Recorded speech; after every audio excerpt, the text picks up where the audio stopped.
These are some of the ways I keep myself from burning out.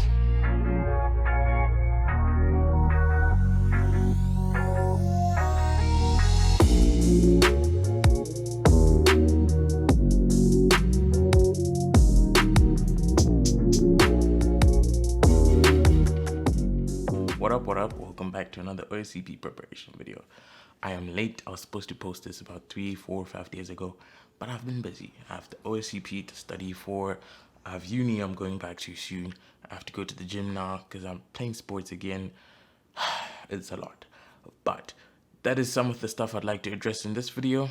So, if you like what you see, hit the like button. I've never said that before. Yeah, I probably won't be saying that again. You can subscribe though. Let's get into it. So the first thing I'd like to touch on is de-stressing, trying to avoid burnout. One of the things I do the most to de-stress is exercise, and that either means lifting weights or doing some sort of cardio. It's staying in focus. Another thing I'd like to touch on is that it's been a month, and let me just give you a quick rundown of the stats. I've pwned 14 machines in the labs. There's about 70 plus machines, and 14 seems like it's not a lot, but if you're in the labs, it's actually quite a lot. And so people say I'm moving at a fast rate, but the fact that I do a lot of other stuff, exercising, chilling, and all that jazz, I feel like I'm doing pretty fine. It's not too intense, right? I can manage to squeeze in some time to do other things, which is just going back to the first thing I said, de-stress, right? Avoid burnout. At this point in time, a month in, I'm kind of forgetting that I spent $1,499 on this exam package because the way the labs are designed, I don't know if I'm allowed to tell you the specifics, but the way they are designed, it's very enjoyable, right? It's not just pulling a box, popping a shell, and all that stuff. It's very enjoyable, man. The labs are fun.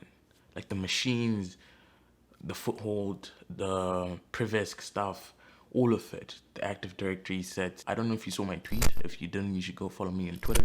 But whoever designs those labs, whoever makes the boxes and all that, they deserve a medal of SEC. Give them something, a bonus maybe. I don't know.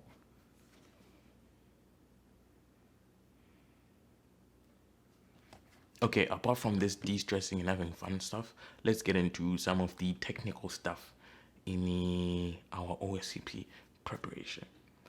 Before I started working on the OSCP, I've always had a hard time enumerating and gaining a foothold on a machine, right? It was one of my weaknesses, and now I'm proud to say that it's not as much of a weakness as it used to be, because at this point, I'm able to gather information in such a way that it's easier for me to see the path that I might need to take to gain a foothold. It might not be a quick way, as in I might need to tamper with a script, try a few things before it works, but I'll know that this is the actual path I need to take in terms of eliminating rabbit holes and all that jazz, right? It's easy for me to now actually get the foothold and hop onto a box, either as a low privileged user or as NT authority system, like on some of the machines, which is kind of crazy. But that is very good progress in my case. But now that I get on the machines, right, I get a low privilege shell.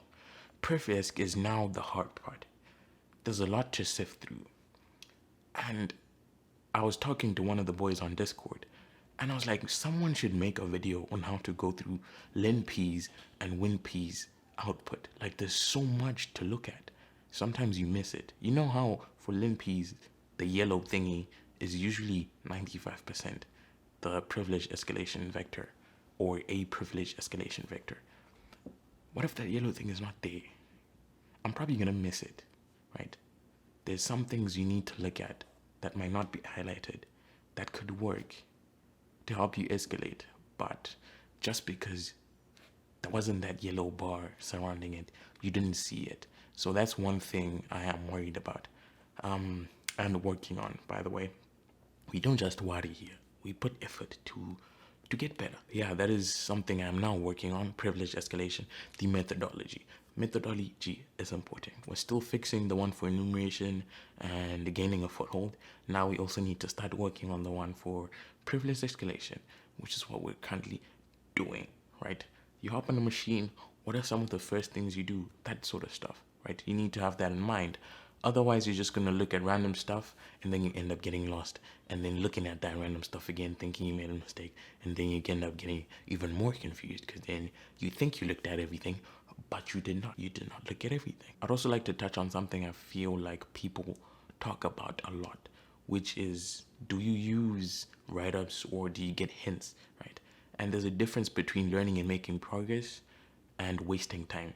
Personally, I feel like I should be done with a box, depending on the difficulty, right?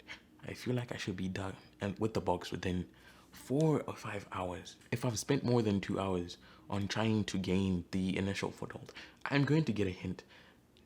No excuses, right? You can't keep thinking you'll get it when you clearly cannot get it. It's been 2 hours. What are you still doing, right? So get a hint. If that doesn't work, then just actually get help from someone who did the box, right? There's a ton of Discord servers out there where you can get help from people who have passed or who are working on the OSCP as well. So get help, move on, right? That's one thing I'd like to say. I don't really want to waste a lot of time on a box for like 8 hours and then I finally get it. You spent 8 hours. How did you then just get it after 8 hours? What was the problem, right? What really was the cause of that? It personally doesn't make sense for me. I'd rather get a hint and then learn from that than waste time because I have a lot of other things to do. Uni's coming up pretty quickly and I have to go back to that place. I have to go back to uni, bro. So there's no time to waste. If you're stuck, get help, move on, learn. This getting stuck thing also then pushes into the last thing. I kind of just hit my knee on my desk and it kind of hurt. But anyways, it mixes with the last thing I want to talk about, which is finding people to work and study with. There are a lot of people studying for the OSCP, right? A lot. There's tons of Discord servers, Reddit forums, threads. A lot of people are actively studying and preparing to take the OSCP in hopes that they pass, right? On whatever attempt it may be, the first, the third, the fourth, the seventh, who knows, right? But people are working to get the OSCP, and so are you. So find people to study with. I'm often on Discord calls with a bunch of the boys in my Discord server or other people's Discord servers, just talking about OSCP stuff. Or it doesn't even have to be a call if you're not comfortable with being on a call with random people, right? You could just DM each other. I have a bunch of people on DM. We share ideas. We root machines. Just the other day, I was talking to a machine. That one, I knew I was missing something and I really wanted to learn from it myself in terms of not going for an outright, just tell me how you did it, but give me a hint and I'll try to figure it out. And I talked to someone and he also was struggling. So we're just bouncing ideas off each other. And he mentioned something and he said it to me. And the way he said it, I'm like, bro, I think you made a mistake. Let me try this out. I'll hit you up when I'm done trying this out. Then I tried it and it worked. I'm like, my guy, this is what we're supposed to do. And he hit me up and he's like, okay, I also just did it in a different way and it worked. I don't know how he hadn't seen both of these paths before, right? And then he mentioned how happy he was and important it is to him that he has people he shares ideas with. And in that moment, we both saw the value of sharing ideas. So find people to study with. You probably won't make that much progress and you won't enjoy it as much if you don't have people you're studying and talking to about. And bro, these labs are hard. They're not that easy. So find people to study with. Apart from that, that is the update for now. I still haven't picked a date. It's probably going to be sometime in July, depending on how these labs go, because I want to prepare thoroughly. Hopefully some miracle happens and we end up having 30 hours in a day, which gives us more time. But I want to do all the labs, go through all the boxes on TJ Nell's list, and then think about actually taking the exam. But until then, we have a long way to go. So it might not actually be in July, depending on how much time I put into this and how focused I can be. But for now, I think I'm moving at a slow rate, even though I'm not even producing YouTube content or anything. I'm wasting a lot of time doing other things. I'm wasting time in the name of chilling and de-stressing, but I could also be reading, so we have to find that balance. This is probably 15 minutes now, so I think it's a lot. I'll leave it at that. I'll catch you guys in the next update. Hopefully, I'll have time to release other sort of videos. If I don't, hey, you guys have to bear with me. It's what I'm focused on right now, so YOLO. I'll see you in the next one. Don't get in trouble. Don't get hacked. Stay safe.